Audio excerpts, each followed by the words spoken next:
नमस्कार दोस्तों, आप सभी का मेरे चैनल में स्वागत है। तो आज मैं फिर से एक शॉर्ट मोरल स्टोरी लेके आई हूँ जिससे आपको बहुत कुछ नया सीखने को मिलेगा और एक नई स्टोरी और इंटरेस्टिंग स्टोरी सुनने को मिलेगी। तो चलिए अपनी स्टोरी का टाइटल जानते हैं। तो स्टोरी का टाइटल है द ऑर्फेन गर्ल। ऑर्फेन मतलब होता है अनाथ, जिसका कोई भी ना हो, मीन्स जिसका कोई सहारा ना हो। ऑर्फेन मतलब अनाथ, गर्ल मतलब लड़की। ऑर्फेन मतलब जिसका कोई भी सहारा ना हो, न माता पिता न कोई रिश्तेदार, तो उसे ऑर्फेन कहेंगे। और गर्ल मतलब लड़की। तो चलिए अब स्टोरी पर नज़र डालते हैं। On a cold winter night, on मतलब होता है पर, में अ कोल्ड, कोल्ड मतलब ठंडी, विंटर जाड़े की, नाइट, नाइट मतलब रात, एक सर्द रात में, एक ठंडी रात में, एन ऑर्फेन गर्ल, एक एन मतलब एक, ऑर्फेन एक अनाथ लड़की, वाज बेगिंग, बेगिंग मतलब भीख मांगना, बेगिंग मतलब भीख मांगना होता है, ऑन पर, द स्ट्रीट रास्ते पर। और एक जाड़े की ऋतु में, एक ठंड रात में, ठंडी की रात में, सर्द रात में, एक अनाथ लड़की भीख मांग रही है, भिक्षा मांग रही है, ऑन द स्ट्रीट्स सड़कों पर। प्लीज़ कृपया, गिव मी, गिव मतलब देना, मी मुझे, समथिंग कुछ, वाम, वाम मतलब गरम, टू वियर पहनने के लिए। वो जो लड़की है, मीन्स वो उसकी जो सिचुएशन है, उसकी स्थिति बहुत ही ख़राब है और इसी कारण से वो भीख मांग रही है और बोल रही है कि प्लीज़ मुझे कुछ वाम, कुछ गरम, टू वियर कुछ गरम कपड़े दीजिए पहनने के लिए। प्लीज़ कृपया, गिव मी, गिव मतलब दीजिए, सम कुछ, फूड कुछ भोजन दीजिए, टू ईट खाने के लिए। शी केप्ट रिपीटिंग, शी वह, केप्ट मतलब रखी हुई है, लगातार, रिपीटिंग मतलब रिपीट कर रही है, उसी चीज़ को बार बार दोहरा रही है। मतलब जो अनाथ लड़की है वो सड़कों पर सभी से भीख मांग रही है और कह रही है कि मुझे कुछ गरम कपड़े दीजिए पहनने के लिए और कुछ खाना दीजिए, कुछ भोजन दीजिए खाने के लिए। और यही शब्द वे हमेशा दोहरा रही है। नोबडी, नोबडी मतलब किसी को भी। टुक मतलब होता है, टेक मतलब लेना। पिटी, पिटी मतलब होता है दया, तरस। ऑन हर, ऑन पर, हर मतलब उस लड़की पर, उस ऑर्फेन पर। जब वो बार बार कह रही है कि कुछ गर्म कपड़े चाहिए पहनने के लिए, कुछ भोजन चाहिए खाने के लिए, और वो बार बार सड़कों पर चलती हुई कह रही है। और तब भी किसी को भी, टुक पिटी मतलब तरस आना, किसी को भी उस पर तरस नहीं आ रहा है, दया नहीं आ रही है। ये तब भी, ये मतलब तब भी, she did not give up, वह गिव अप नहीं कर रही है, त्याग नहीं रही है। गिव अप मतलब त्यागना, मतलब कि जो चीज़ वो दोहरा रही है, मतलब तब भी वो कही जा रही, चाहे वो कोई सुन रहा है या नहीं सुन रहा है, किसी को दया आ रही है नहीं आ रही है, तब भी वो एक ही चीज़ बार बार दोहराई जा रही है, क्योंकि उसकी कंडीशंस बहुत ही ख़राब है, बहुत ही उसे ठंड लग रही है, भूख लगी है, और इसी चीज़ के लिए वो मतलब लोगों से भिक्षा मांग रही है, भीख मांग रही है। स्लोली, स्लोली मतलब धीरे। स्लोली द स्ट्रीट्स जो सड़कें हैं, स्टार्टेड शुरू हो गई हैं। गेटिंग, गेटिंग मतलब होना। एम्प्टी, एम्प्टी मतलब खाली होना। जब धीरे धीरे जब ज़्यादा रात होने लगी तो धीरे धीरे सड़कें तो खाली हो जाते हैं, उसी तरह वहाँ पे भी जहाँ पे वो लड़की मांग रही है वहाँ की जगह भी, सड़क भी धीरे धीरे अब खाली हो रही है। The orphan girl noticed a big house, जो अनाथ लड़की है, नोटिस, नोटिस मतलब होता है ध्यान देना। अ बिग हाउस एक बड़े घर की तरफ, क्योंकि जब सड़कें खाली हो चुकी हैं तो वो जो अनाथ लड़की है उसके ध्यान में एक घर दिखाई दिया, मतलब उसे एक बड़ा सा घर दिखाई दिया। शी वह वेंट मतलब गई टू द हाउस घर की तरफ गई, जिधर वो बड़ा सा घर था वहाँ गई। एंड और बेग्ड मतलब भिक्षा मांगी। फॉर फूड भोजन के लिए। एंड फूड कपड़ों के लिए। और वहाँ पे जाकर भी वो दरवाज़ा खटखटाकर कपड़े और भोजन की भीख मांग रही, मतलब खाना और कपड़ा उसे चाहिए। ये चीज़ें वहाँ से जाके वो मांग रही है। बट लेकिन द प्राउड ऑनर, परंतु लेकिन द प्राउड मतलब घमंडी, जिस मतलब जिससे बहुत ज़्यादा घमंड हो, ईगो हो, जो प्राउड ऑनर घमंडी मालिक, ऑनर मतलब मालिक, उस घर का मालिक। शुड मतलब होता है भगाना, बाहर निकालना। हर अवे शुड मतलब बाहर निकालना, भगाना।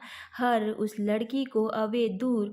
और उस घर का जो घमंडी मालिक था उसे शूड हर अवे मतलब उसे घर से भगा दिया, मीन्स उसे बाहर निकाल दिया। जब वो भीख मांग रही थी कपड़े और खाने की, तब उस जो घर का मालिक था उसने उसे भगा दिया। मतलब उसने भी उसको भीख नहीं दी, जो भी वो चाह रही थी उसने मालिक ने भी नहीं दिया। The girl was hurt but did not lose hope, जो लड़की थी वॉज हर्ट मतलब बहुत ही घायल हो गई, जो उस प्राउड ऑनर ने उसके साथ जो व्यवहार किया उससे वो बहुत ही हर्ट हो गई, मतलब बहुत ही दुखित हो गई। बट लेकिन did not lose hope, lose मतलब खोना, होप मतलब आशा। और उसने आशा नहीं खोई, मतलब तब भी वो उसके अंदर आशा थी कि उसे ज़रूर भोजन और खाना, सॉरी भोजन और कपड़ा ज़रूर मिलेगा। मतलब कि थोड़ा सा उसे वो दुखित हुई उसके व्यवहार से, जो उसने दुर्व्यवहार किया उस अनाथ लड़की के साथ, इसकी वजह से थोड़ा सा उसका मन दुखी हुआ, पर तब भी वो आशा नहीं खोई। सीइंग मतलब देखा, अ लिटिल एक छोटा सा, कॉटेज मतलब झोपड़ी, बिहाइंड पीछे, द हाउस घर के पीछे। तब उसने, जब उस आदमी ने उसे घर से भगा दिया, तब उसने एक छोटी सी झोपड़ी देखी जो घर के पीछे थी। She went there, she went गई, देयर वहाँ पे गई। एंड नॉक्ड मतलब खटखटाया, और वहाँ पे जाके उसने वहाँ का दरवाज़ा खटखटाया। अ यंग लेडी, यंग मतलब एक युवा, लेडी एक युवा औरत, एक युवा लेडी। हु हैड जिसके पास, हु मतलब जिसके, had pass an infant boy, infant मतलब शिशु, शिशु मतलब छोटा बच्चा, बॉय मतलब लड़का, उसके पास एक छोटा सा शिशु लड़का था, मीन्स एक उसके पास एक बच्चा था। इन हर आर्म्स उसके गोद में, उसके बाहों में। एंड और अ लिटिल गर्ल एक छोटी बच्ची थी, बिहाइंड हर उसके पीछे। जब वो जो यंग लेडी थी उसने दरवाज़ा खोला तो उसकी गोद में एक बच्चा था और उसके पीछे एक छोटी सी बच्ची थी। ओपन द डोर, ओपन मतलब खोला, द डोर दरवाज़ा को खोला। जब दरवाज़ा को खोला तो उस लेडी के पास एक बच्चा और एक छोटी सी लड़की थी। She asked her what she wanted, she asked जो यंग लेडी थी उसने आस्क्ड पूछा, हर उस ऑर्फन गर्ल से पूछा, उस अनाथ लड़की से पूछा, व्हाट क्या, शी वांटेड शी वह, वांटेड चाहती है। उस लड़की ने उस युवा लेडी ने उस लड़की से पूछा कि तुम्हें क्या चाहिए। द ऑर्फन गर्ल बेग्ड, जो अनाथ लड़की थी, बेग्ड भीख मांगी। एज यूजुअल मतलब हमेशा की तरह जैसे वो भीख मांगती थी, भिक्षा मांगती थी कि उसे कपड़े चाहिए पहनने के लिए, भोजन चाहिए खाने के लिए, उसी तरह उसने उस समय भी मांगा। प्लीज़ कम इन, प्लीज़ कृपया कम इन मतलब अंदर आइए। It is really cold outside, it is really सचमुच कोल्ड ठंडा है, आउटसाइड बाहर। उस यंग लेडी ने कहा कि कृपया अंदर आइए और बाहर बहुत ही ठंडा है। I don't have much, I don't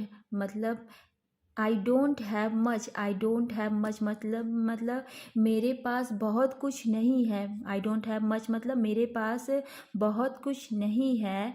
but लेकिन आई विल हेल्प, हेल्प सहायता करूँगी, परंतु मैं सहायता करूँगी यू आपकी। हाउएवर में हाल ही की, तथापि मीन्स कैसे भी, आई कैन मतलब मैं कर मतलब कैसे भी मैं कर सकती हूँ, मतलब मैं आपकी सहायता जरूर करूँगी। Said the kind lady, said कहा, द काइंड लेडी दयालु लेडी ने कहा, दयालु औरत ने कहा। शी वह, गिव मतलब दिया, द बेगर गर्ल, बेगर मतलब भिखारी गर्ल, भिखारी लड़की को, शेल्टर मतलब शरण दिया, मीन्स रहने के लिए जगह दी। वह ब्रॉट मतलब ब्रिंग का पास्ट टेंस है, ब्रॉट मतलब लाई, हर उस ऑर्फन लड़की के लिए, अ ब्लैंकेट एक चादर लाई, ब्लैंकेट मीन्स चादर, एंड इवन भी सम फूड और कुछ भोजन भी दी, मतलब उस लड़की को शेल्टर दिया, मीन्स शरण दी, रहने के लिए जगह दिया, ब्लैंकेट दिया और भोजन भी दिया।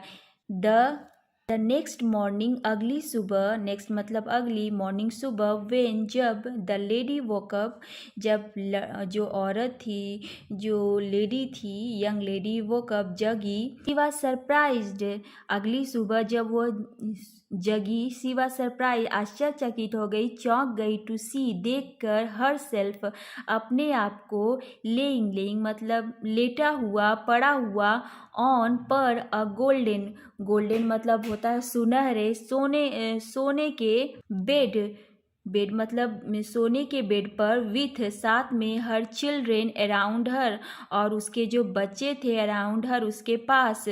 और जब वो यंग लेडी सुबह सुबह जगी तो देखा और पाया कि वह एक गोल्डन बेड पर पड़ी हुई है और उसके पास उसके बच्चे भी हैं।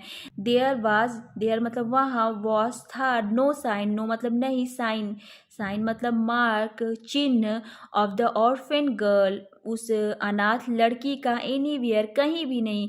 और जब वो उठी तो देखा कि वो गोल्डन बेड पे सोई पड़ी है, उसके साथ उसके बच्चे भी हैं और वहाँ पे कोई भी अनाथ लड़की नहीं है।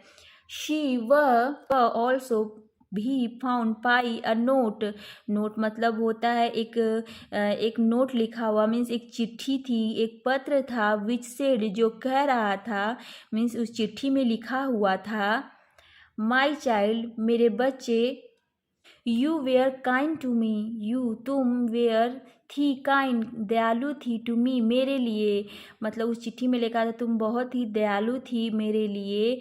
सो अतः यू डिजर्व द रिचेज, अतः यू मतलब तुम, डिजर्व मतलब हकदार होना, पात्र होना, द रिचेज मतलब होता है धन, यहाँ नाउन सेंस है, यहाँ पे इस रिचेज मतलब यहाँ नाउन का सेंस है, मतलब यहाँ पे होता है धन, यहाँ पे रिचेज का मतलब धन, तुम धन के पात्र हो, मतलब तुम जो भी तुमने दयालु दिखाई है इस वजह से तुम इस संपत्ति के पात्र हो, मतलब ये संपत्ति, ये जो धन है तुम्हारा है।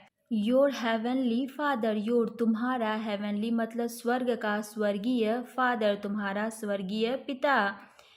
शी रियलाइज्ड उसने महसूस किया, द गर्ल उस लड़की के बारे में, was none other than, none other मतलब कोई नहीं, देन गॉड मतलब कोई, इसके अलावा कोई नहीं था, मतलब भगवान के अलावा कोई भी नहीं था। उसने महसूस किया, द गर्ल जो लड़की थी, वाज थी, none other than, none other मतलब कोई नहीं, देन मतलब गॉड भगवान के अलावा कोई नहीं था, हिमसेल्फ मतलब भगवान खुद थे, हिमसेल्फ मतलब खुद थे, इन डिस्गाइज मतलब होता है भेष में। और जब उस लड़की को, उस लेडी को, यंग लेडी को महसूस हुआ कि वो लड़की कोई और न थी, भगवान उस लड़की के भेष में थे।